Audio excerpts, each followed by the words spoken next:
この動画は FOM 出版よくわかるマスター MOS Excel 365エクスパート対策テキストの内容をもとに操作手順をわかりやすく解説しています。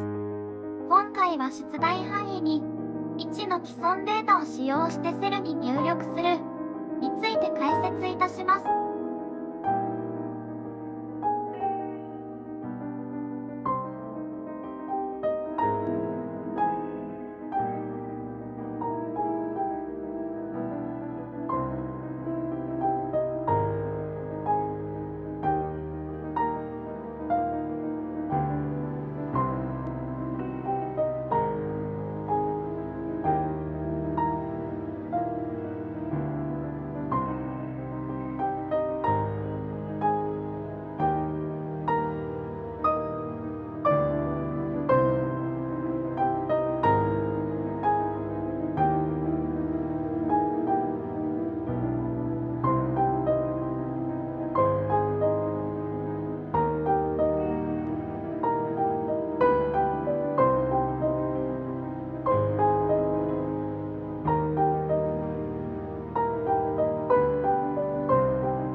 ご視聴ありがとうございました。